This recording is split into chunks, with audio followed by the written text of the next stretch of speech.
Dans ce sixième tome de la série Batman sous l'ère DC Rebirth, 3 histoires en une lecture.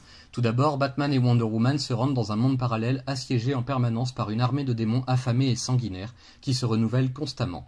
Pourquoi, me direz-vous? Tout simplement parce que le gardien de ce monde, celui que l'on nomme le gentilhomme, leur a demandé comme une faveur le temps pour lui de se rendre dans notre monde afin de profiter de son mariage ne serait-ce qu'un peu. Mais quelques heures dans le monde mortel valent des dizaines d'années dans la faille entre les dimensions et Selina, Catwoman, la fiancée de Batman si vous avez tout suivi, se rend vite compte que ce marché est truqué.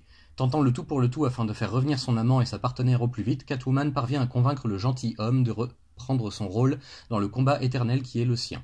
Diana et Bruce regagnent donc le monde mortel après avoir passé une trentaine d'années ensemble à lutter et à se confier. Cette expérience, bien que sans conséquence, leur aura permis de se rapprocher comme jamais auparavant.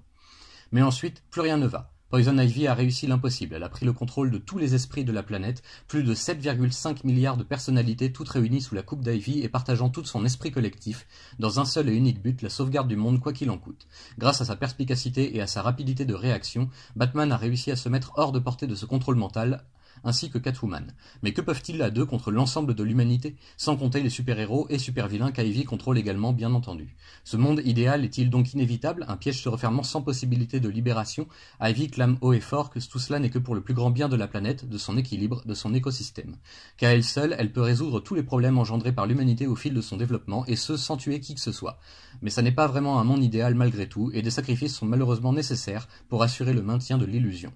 Des sacrifices que Batman et Catwoman sont également prêts à faire de leur côté pour faire revenir Ivy à la raison et lui révéler enfin la vérité sur ses tout premiers crimes, qu'elle pensait impardonnables et inévitables.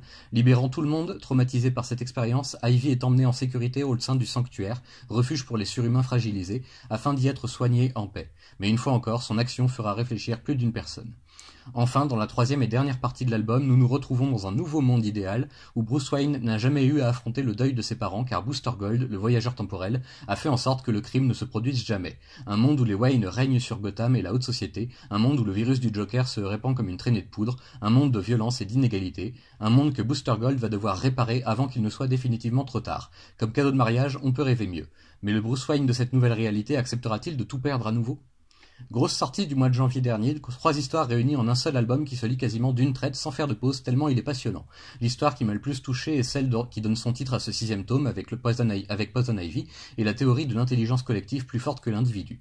Mais il est vrai que chacune est assez touchante et prenante à sa façon. Difficile de dire ce qui ressort le plus, je pense qu'il s'agit d'un tout que notre éditeur Urban a su réunir et mettre en valeur de la meilleure des façons une fois encore. Au scénario, bien sûr, on retrouve Tom King, qui n'en finit plus de faire des merveilles, tandis que le dessin cette fois-ci sera signé par de nombreux artistes invités comme Joel Jones, Michael Janin, Hugo Petrus et bien sûr Tony S. Daniel que l'on retrouve régulièrement.